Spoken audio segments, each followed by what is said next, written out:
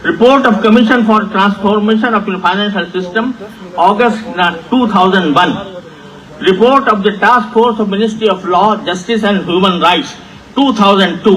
Report of the Task Force of Ministry of Finance